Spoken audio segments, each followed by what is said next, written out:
আপনাদের বাড়িতেও কি টিকটিকি উপদ্রব খুব বেড়েছে? দেওয়ালে, ঘুলঘুলির সামনে ঘোরাফেরা করছে? আমাদের এরকম কারোদেরই বাড়ি নেই যাদের বাড়িতে টিকটিকি নেই। যাদের বাড়িতে টিকটিকি নেই এরকম খুব কম মানুষই আছে। তবে আমার জানাশোনা এখনও পর্যন্ত কারোর বাড়িতেই দেখলাম না যে টিকটিকি নেই। তো এই টিকটিকির উপদ্রব খুব বেড়ে গেলে বা টিকটিকি আশেপাশে ঘুরতে দেখলে খুবই খারাপ লাগে। বিশেষ করে যখন খাবার দাবার ঢাকা থেকেই থাকে বা দেওয়ালে আরে চারিদিকে পটি করে, নোংরা করে, তো সেই সমস্ত হলে আমরা তার হাত থেকে মুক্তি পেতেই চাই। সো আর আপনারা যখন ভিডিওটি ক্লিক করেছেন অবশ্যই আপনাদের বাড়িতেও টিকটিকি আছে। তো কিছু ঘরোয়া উপকরণের মাধ্যমেই এই টিকটিকি আমরা তাড়িয়ে ছাড়ব। চলুন তাহলে দেখা যায় এই উপকরণগুলি কি কি। এখানে নিয়ে নিচ্ছি আমি একটা পাত্র, এবং আমাদের ঘরের সবারই ঘরেই আছে পেঁয়াজ। আর এই পেঁয়াজের খোসাটাই আমরা ফেলে দিয়ে থাকি, কিন্তু এখানে পেঁয়াজের খোসাটা ফেলে না দিয়ে আমরা যখন পেঁয়াজটা ছাড়িয়ে নিই, এই খোসাটা না ফেলে দিয়ে পেঁয়াজের প্রত্যেকটা খোলা নিয়ে এবং খোলাটার একদম খোলাটার সাথে যদি সামান্য পরিমাণে পেঁয়াজের আঁশটা মানে পেঁয়াজের একটা আধা খোলা থাকে তাহলে খুব ভালোই হয়। তো আমি এখানে বলবো যে পেঁয়াজের সম্পূর্ণ খোসার সাথে একটা কি দুটো কোয়া নিয়ে নিলে খুব ভালো হবে। তো এইভাবে পেঁয়াজের খোসাটা ছাড়িয়ে নেবেন। এখানে দেখুন আমি সবটাই পেঁয়াজের খোসা নিয়েছি, একটা কি দুটো কোয়া এখানে পেঁয়াজটা নিয়ে নিলাম। এরপর আমরা নিয়ে নেব বাড়িতে থাকা 2 কি 3 কোয়া রসুন। হ্যাঁ বন্ধুরা, এই বাড়িতে থাকা উপকরণ যে বলেছি সমস্তগুলোই কিন্তু বাড়িতে থাকা উপকরণ, আমাদের কিন্তু দোকান থেকে বা বাজার থেকে কিনতে হবে না। আর এই 2 কোয়া রসুন একটু থেঁতলে দিতে হবে। থেঁতলে না দিলে মানে কি বলবো, থেঁতলে না দিলে মানে রসটা ভালোভাবে ফুটবে যখন বেরোবে না, কারণ এটা ফোটাতে হবে। আর আমি এখানে ছাঁচির মাধ্যমে একটু চেপে দিচ্ছি। এরপরে নিয়ে নেব কয়েকটি লবঙ্গ। আর এই লবঙ্গর তীব্র গন্ধতে টিকটিকি আর আসবে না। এখানে তাহলে নিলাম পেঁয়াজের খোসা, আর কয়েকটি এখানে নিয়ে নিলাম লবঙ্গ, আর তার সাথে নিয়ে নিচ্ছি নিম পাতা। এই নিম পাতাটা কিন্তু খুবই কার্যকর হবে এখানে। আর এই নিম পাতা যদি আপনারা না পেয়ে থাকেন তো নিম সাবানও এখানে একটু গ্রেট করে নিতে পারেন। এখানে আমি আশপাশের মধ্যেই যেহেতু নিম পাতাটা পেয়ে গেলাম তো নিম পাতাটা নিয়ে নিলাম। আপনারা চেষ্টা করবেন নিম পাতাটা জোগাড় করার। আর এখানে আপনারা আপনাদের প্রয়োজন মতন জল নিয়ে নেবেন। আমি এখানে প্রায় বড় কাপের 1 কাপ পরিমাণ জল নিয়ে নিয়েছি। এবার এই সমস্ত উপকরণ খুব ভালোভাবে ফুটিয়ে নিতে হবে।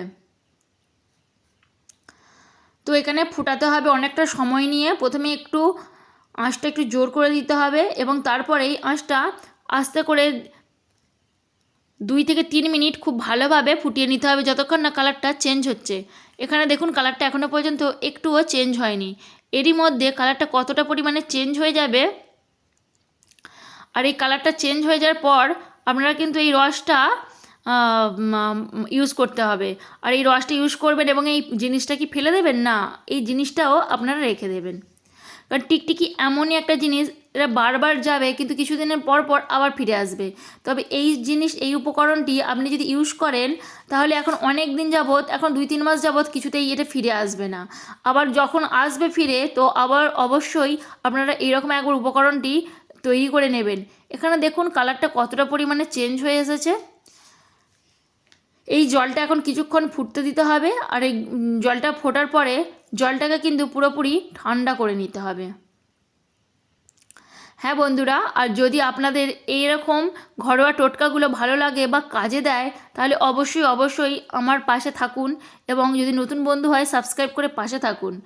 আর টোটকাগুলো আপনাদের কেমন লাগছে সেগুলো অবশ্যই কমেন্টের মাধ্যমে জানান।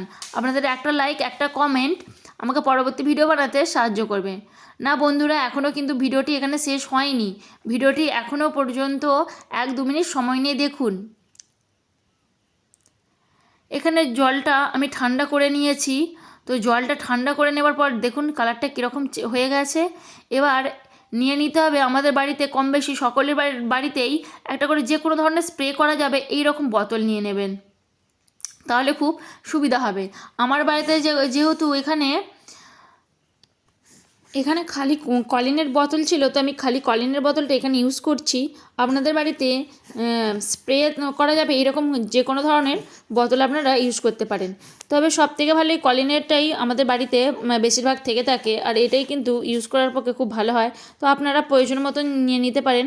একটু স্প্রের বোতল নিলেই ভালো হবে, কারণ যেখানে আছে সেখানেই তো আপনাদেরকে এই টিকটিকি যেখানে আছে সেখানেই তো আপনাদেরকে স্প্রেটা করতে হবে। আর আমরা এগুলো ছুঁড়ে ছুঁড়ে ছুঁড়ে কোথাও দিতে পারবেন না। আর হ্যাঁ, এই উপকরণগুলো কিন্তু ফেলে দেবো না, এই উপকরণগুলো কাজে লাগবে। অবশ্যই দেখুন, বলছি এই উপকরণগুলো কি কাজে লাগবে। এবারে এইগুলো যেখানে যেখানে আপনারা টিকটিকি বেশি দেখতে পান সেই সমস্ত জায়গায় এইভাবে স্প্রে করে দিন। আর এই যে তীব্র একটা গন্ধ, এই গন্ধের জন্য কিন্তু টিকটিকিটার কোনো মতেই এখন 3 মাস, ধরুন 3 মাস আর কিছুতেই আসবে না। আর এই রান্নাঘরের বিশেষ করে কোণাগুলোতে আর কপাটের এই পেছনের দিকে বেশি পরিমাণে টিকটিকিগুলো আমি দেখতে পাই, তাই এই জায়গাগুলোতেই বেশি পরিমাণে আমি স্প্রে করে দিচ্ছি। আপনারা যেই জায়গাগুলোতে বেশি পরিমাণে দেখতে পাবেন সেই সমস্ত জায়গাতেই বেশি করে স্প্রে করে দেবেন, এবং টিকটিকি যদি থাকে তো সেই জায়গাতে আগে স্প্রে করে দেবেন।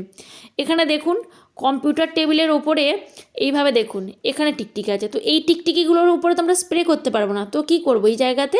হ্যাঁ বন্ধুরা, অবশ্যই এখানেও আপনাদেরকে টোটকা দিচ্ছি। যে সমস্ত জায়গায় আমরা স্প্রে করতে পারবো না সেই সমস্ত জায়গায় এই যে উপকরণটি আছে, যেটা আমরা ফেলে দেবো, কিন্তু না, এটা কেন ফেলে দেবো, কেন এটা ফেলে দেওয়ার কোনো প্রশ্নই আসছে না। এই রকম একটা সুতির কাপড়ের ওপর এইভাবে রেখে দিয়ে 2-3 দিন ওখানে রাখুন, তো দেখুন ওখান থেকে কিন্তু টিকটিকি একদম পালিয়ে যাবে, টিকটিকি আর কোনো আসবার নামই করবে না। তো বন্ধুরা, এই টিপসগুলো কেমন লাগছে? আমি বলেছিলাম যে ঘরোয়া উপকরণ দিয়ে এগুলো একদম বানাবো।